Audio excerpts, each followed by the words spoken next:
Hello' guys welcome to expect.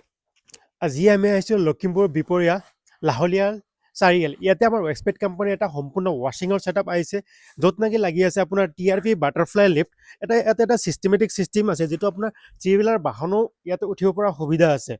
লগতে চাব পাৰিছে এই ৱেল টেংক এটা লগত আছে, যিটো আপোনাৰ 160 লিটাৰ হাইড্ৰলিক ৱেল টেংক। ইয়াৰ ভিতৰত 160 লিটাৰ ৱেল আছে। এই ৱেলটোৰ অপাৰেটিঙৰ সহায়ত আপোনাৰ লিফ্টটো ওপৰলৈ দাং খায়। আৰু ভিতৰতো এটা 500 পাউণ্ডৰ এটা এয়াৰ কম্প্ৰেছৰ আছে। আহক ভিতৰৰ এয়াৰ কম্প্ৰেছৰ আপোনালোকক দেখুৱাই দিওঁ। পোনপ্ৰথমে চাব পাৰিছে এইটো 500 পাউণ্ডৰ এয়াৰ কম্প্ৰেছৰ, ফুলি হেভি ডিউটি এয়াৰ কম্প্ৰেছৰ হয়। 50x70 ব্লক হয় আৰু আপোনাৰ 3 HP ছিংগুল ফেজ দি চলা 3 HP মটৰ হয়। লগতে আৰু এটা চাব পাৰিছে ইয়াৰৰ ইটালিয়ান হাই প্ৰেছাৰ কাৰছাৰ, বহুত বেছি প্ৰেছাৰ হয়। ইয়াৰৰ 4 HP ছিংগুল ফেজ দি চলা প্ৰেছাৰ অচাৰ হয় আৰু কমপ্লিট ইটালিয়ান হয়। আপোনাৰ মটৰো ইটালিয়ান হয়, আপোনাৰ পামো ইটালিয়ান হয়, তাৰপিছত আপোনাৰ গানো ইটালিয়ান আৰু 15 মিটাৰ পাইপ দিয়া আছে আৰু ভিতৰত ভেকুম মেচিনো আছে আপোনাৰ। এইটো এটা আপোনাৰ VC92 Pro, মানে 40 litre vacuum cleaner wet and dry. আপোনাৰ ধূলিও টানিব পাৰিব বা গাড়ীৰ ভিতৰত বা ঘৰৰ ভিতৰত যদি পানী সোমাইছে এইটো শুহি ল'ব পাৰিব। Wet and dry vacuum cleaner. আৰু ইয়াতে পাইপ যিটো আছে এইটো ফ্লেক্সিবল পাইপ হয়, 5 মিটাৰ পাইপ হয়। আপুনি এপ্ৰক্স 15 মিটাৰলৈকে আপুনি এপ্ৰক্স টানি ল'ব পাৰে। আৰু আপোনাৰ যিখিনি মেটেৰিয়েল চাব পাৰিছে গোটেইখিনি আমাৰ এক্সপেক্ট কোম্পানীৰ পৰা আহিছে। ডিজেল স্প্ৰে গান, পেইণ্টিং গান, লগতে চাব পাৰিছে এইটো আমাৰ যিটো গান দেখালোঁ আপোনাৰ টেকমেকৰ গান, ইটালিয়ান গান হয় এইটো, চাব পাৰিছে। আৰু আপোনাৰ ফৰ্ম ফায়াৰ পুলিচ ইত্যাদি আমাৰ এক্সপেক্ট কোম্পানীৰ পৰা আহিছে গোটেইখিনি। এইটোৱে চাব পাৰিছে আমাৰ এক্সপেক্ট কোম্পানীৰ 70 litre heavy duty form tank. আৰু ইয়াৰ পাৰফৰ্মেঞ্চ আপোনালোকে গোটেইকেইটা ভিডিঅ'ত, মানে প্ৰায়ভাগ ভিডিঅ'টো মই দেখুৱাই দিওঁ। আমাৰ এক্সপেক্ট কোম্পানী 70 লিটাৰ ফৰ্ম টেংকৰ ভিতৰত অকল 200 ml ফৰ্ম দিয়াৰ পিছত ফৰ্মৰ পাৰফৰ্মেঞ্চটো কেনেকুৱা হয় আপোনালোকে বহুতকেইটা ভিডিঅ'টো দেখিছে বা আৰু দেখুৱাই দিম। আৰু এই ৱাশ্বিঙৰ যিটো আপোনাৰ ছেটআপ আছে, ইয়াতে আপোনাৰ 160 লিটাৰ হাইড্ৰলিক অইল দিয়া হয়।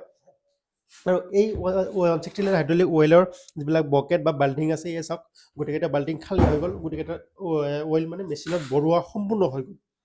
আৰু এতিয়া মই মেচিনখিনি অপাৰেটিং কৰি আপোনালোকক দেখুৱাই দিম লিফ্টটো কেনেকৈ উঠে, কেনেকৈ নমে। এইটো TRP বাটাৰফ্লাই লিফ্ট হয়। আহকচোন আপোনালোকক প্ৰেক্টিকেল কৰি দেখুৱাই দিওঁ আৰু মালিকক লগত ল'ব। আৰু আপোনালোকে এইটো যে কানেকশ্যন চাব পাৰিছে, এইটো কম্প্ৰেছাৰৰ পৰা অহা ইয়াৰ, মানে এইফালেদি আপোনাৰ ইয়াৰটো সোমাইছে টেংকিৰ ভিতৰত।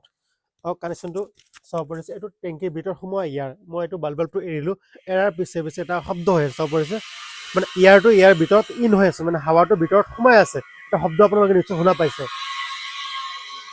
এতিয়া মই কি কৰিম, যিটো মেইন বাল্ব আছে, বাল্বটো মই লাহে লাহে এৰিম আৰু এইফালে আপোনাৰ চাব পাৰিছে লিফ্টটো লাহে লাহে দাং খাই আছে। চাওক মই লাহে লাহে বাল্বটো এৰিলোঁ আৰু এইফালে লিফ্টটো ধুনীয়াকৈ ওপৰলৈ উঠি আহিছে। মালিক নিজে চাব পাৰিছে, গাড়ী লিফ্টৰ ওপৰত ৰখি আছে আৰু নিজে টেষ্টিং কৰি আছে। চাওক ধুনীয়াকৈ ওপৰত উঠি আহিল, ইমান ধুনীয়াকৈ। তো আমাৰ এক্সপেক্ট কোম্পানীৰ TRP বাটাৰফ্লাই লিফ্ট হয় এইটো।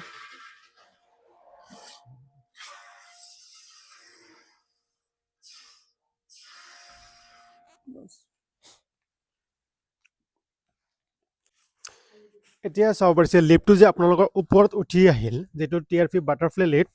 আৰু এইটো অপাৰেটিং হাইট আপোনাৰ 5 ফিট, 5 ফিট ওপৰলৈ উঠি আহে লিফ্টটো। আৰু চাব পাৰিছে কিমান ওপৰ উঠি আহিছে। আৰু টোটেলি আপোনাৰ GI ফিটিঙৰ যিখিনি কাম হৈছে প্ৰপাৰ চাব পাৰিছে, ধুনীয়াকৈ কৰা হৈছে। যিহেতু আপোনাৰ ইমান হাইড্ৰলিক এটা ইমান হাই প্ৰেছাৰ মেচিন হয়, সেইবাবে আপোনাৰ কানেকশ্যনখিনি বহুত ধুনীয়াকৈ কৰিব লগা হয়। আৰু এতিয়া লিফ্টটো তললৈ নমাৰ কাৰণে কি কৰিম আহক দেখুৱাই দিওঁ। যিখিনি ইয়াৰ ভিতৰত ইনক্লুডিং হৈ আছে, মানে ভিতৰত সোমাই আছে, প্ৰথমতে ইয়াৰটো এৰিব লাগিব। যিটো এৰাৰ বাল্ব আছে সেইটো এৰি দিলোঁ মই। ওলাই আছে, মানে ভিতৰৰ এয়াৰখিনি ওলাই আছে।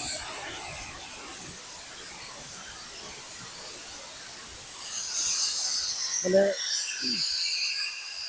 অলমষ্ট ইয়াৰখিনি ওলাই গ'ল, ঠাণ্ডা বতৰ কাৰণে ধোৱাৰ নিচিনা লাগি আছে। অলমষ্ট ইয়াৰখিনি ওলাই গ'ল। মই লাহে লাহে বাল্বটো এৰিলোঁ আৰু এইফালে চাব পাৰিছে লিফ্টটো ধুনীয়াকৈ তললৈ নামি আছে। নাই হেঁচা না ধাক্কা আছে, না হেঁচা আছে, ধুনীয়াকৈ তলত নামি আহিছে। ইমান স্পীডো নহয়, ইমান খৰদৰো নহয়, কোনো ৰিস্ক নাই, ধুনীয়াকৈ তলত নামি আহিছে, চাব পাৰিছে আপোনালোকে। আৰু এই লিফ্টটো 360 ডিগ্ৰী ৰোটেট হ'ব অকল এজন মানুহে লিফ্টটো ঘূৰাই দিব পৰা সুবিধা হৈছে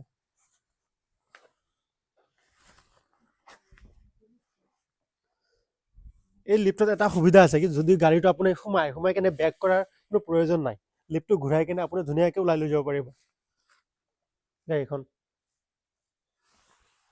আপোনালোকে আগৰ ভিডিঅ'ত চাইছিলে যে আমাৰ এক্সপেক্ট কোম্পানীত গৈছিলে গৈ কিনি মেটেৰিয়েলছখিনি পাৰ্চেছ কৰিছে এখেতৰ দোকানৰ স্বত্বদাৰী এখেতে নিজে গৈছিলে এটা ভিডিঅ'ত চাইছিলে আপোনালোকে এতিয়া দাদাৰ ইয়ালৈকে আমি আহিছোঁ আহি কেনে গোটেইখিনি সম্পূৰ্ণ ছেটআপ হৈ গ'ল এতিয়া দাদাৰ এড্ৰেছটো দাদা নিজে মুখেৰে ক'ব আৰু আমি কেনেকৈ লগত সহযোগ কৰিছোঁ কেনেকৈ ইনষ্টলেশ্যন কৰিছোঁ আৰু এতিয়া ৰাতি 11টা পাৰ হ'ল ৰাতিলৈকে আমি কামখিনি সম্পূৰ্ণ কৰিলোঁ দাদা ভালে আছেনে আছো ঠিকে আছে হয় আপোনাৰ এড্ৰেছটো আকৌ এবাৰ জনাই দিব নেকি মোৰ আছে বিহপুৰীয়া লখিমপুৰ লাহলীয়াল চাৰিআলি লাহোল চাৰিআলি হয় আপুনি আমাৰ পৰা কি মেচিন ক্ৰয় কৰিছে মই গোটেই মেচিন ক্ৰয় কৰিছোঁ গোটেই মেচিন ক্ৰয় কৰিছে ন TRP বাটাৰফ্লাই 5 টনৰ এটা ছেট আৰু ফৰ্ম টেংক হৈ গ'ল এটা তাৰপৰা আৰু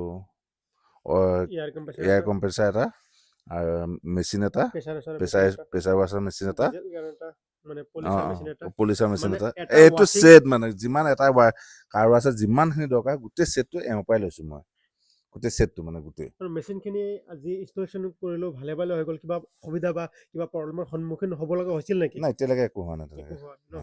তো গোটেইখিনি মেটেৰিয়েলছ আপুনি মানে ভালকে বুজি পালে ঠিকে আছে বুজি পাইছোঁ আৰু এতিয়া টেকনিকেলি যেনেকৈ আপোনাৰ অপাৰেটিং চিষ্টেমটো যেনেকৈ মই আপোনালোকক দেখাই দিওঁ এইফালে চাব পাৰে যিটো এয়াৰ হয় মানে কম্প্ৰেছাৰৰ পৰা অহা এয়াৰে আপোনাৰ ভিতৰত সোমোৱা এয়াৰ হয় তাৰপিছত ভিতৰত যেতিয়া এয়াৰটো ইনক্লুডিং হয় হৈ যোৱাৰ পিছত এইটো আপোনাৰ লাহে লাহে ওপৰত দাঙি দিয়া হয় দাঙি দিলে লিফ্টটো লাহে লাহে ওপৰলৈ উঠি আহে তই বুজি পাইছে ন তাৰপিছত যেতিয়া আপোনাৰ লিফ্টটো ওপৰলৈ উঠি আহিছে ভিতৰত এয়াৰ সোমাই থাকে এয়াৰটো ওলাবলৈ কি কৰিব লাগে এইটো যিটো বাল্ব আছে এই বাল্বটো এৰি দিব লাগে এৰি দিলে ভিতৰৰ যিখিনি এয়াৰ আছে ওলাই গ'ল তেতিয়া লিফ্টটো তললৈ নামি আহিব ঠিক বুজি পাইছে ন বুজি পাইছোঁ মই এইটো দাদা ভালে আছেনে ভালে আছো আপোনাৰ পৰিচয়টোৰ লগত অকণমান দিব পাৰিবনে আমাৰ এক্সপেক্ট কোম্পানী ভিউৱাৰ্ছসকলক হয় নমস্কাৰ মোৰ নাম দুলাল হাজৰিকা মই এই কাৰ আজি নতুনকৈ খুলিছে তাৰে অ'নাৰ মই ভায়েক হয় আৰু মই ওতপ্ৰোতভাৱে জড়িত আছিলোঁ এই কোম্পানীৰ পৰা এনেকৈ অহা মানুহখিনিৰ লগতে আৰু যি ধৰণে আহি ইয়াত ইনষ্টলেশ্যনটো কৰিছে বহুত ভাল লাগিলে কৰ্পৰেশ্যনটো বহুত ধুনীয়া কৰিছে আমাৰ লগত আৰু বহুত ধুনীয়া লাগিলে যে ইমান ধুনীয়াকৈ ইমান কম সময়ৰ ভিতৰতে আহি তেওঁলোকে ইমান ধুনীয়াকৈ এটা ইনষ্টলেশ্যন কৰি আমাক ডেমনষ্ট্ৰেশ্যন কৰি দেখালে আৰু গোটেইখিনি চব ধুনীয়াকৈ কমপ্লিট কৰি দেখাইছে সেইকাৰণে আমি নথৈ সুখী হৈছোঁ দাদাক ধন্যবাদ জ্ঞাপন কৰিছোঁ আমাৰ এক্সপেক্ট কোম্পানীৰ ফালৰ পৰা এটা ইমান ধুনীয়া এটা ফিডবেক দিয়াৰ বাবে আৰু এই এড্ৰেছটো মই আকৌ এবাৰ কৰিলোঁ আপোনাৰ লখিমপুৰ জিলাৰ বিহপুৰীয়া এই লাহলীয়াল চাৰিআলি ইয়াৰ কাষতে আমাৰ এক্সপেক্ট কোম্পানী সম্পূৰ্ণ এটা ৱাশ্বিঙৰ ছেটআপ ইনষ্টলেশ্যন হৈছে আৰু আজি ৰাতি 11টা 11:30লৈকে সম্পূৰ্ণ হ'ল ভালে ভালে কোনো অসুবিধা হোৱা নাই আৰু এনেকুৱা ৱাশ্বিঙৰ ছেটআপ বা এনেকুৱা garage equipment all over north ইষ্টৰ ভিতৰত যদি কাৰোবাৰ লগা আছে দেন ডিছপ্লেত দিয়া আমাৰ এক্সপেক্ট কোম্পানী অফিচিয়েল নাম্বাৰ হয় এই নাম্বাৰত যোগাযোগ কৰিলে এনেকুৱা ৱাশ্বিঙৰ ছেটআপ বা এনেকুৱা গেৰেজ ইকুইপমেণ্ট আপুনি আপোনাৰ দোকানত বা আপোনাৰ ঘৰত লৈ যাব পাৰে ধন্যবাদ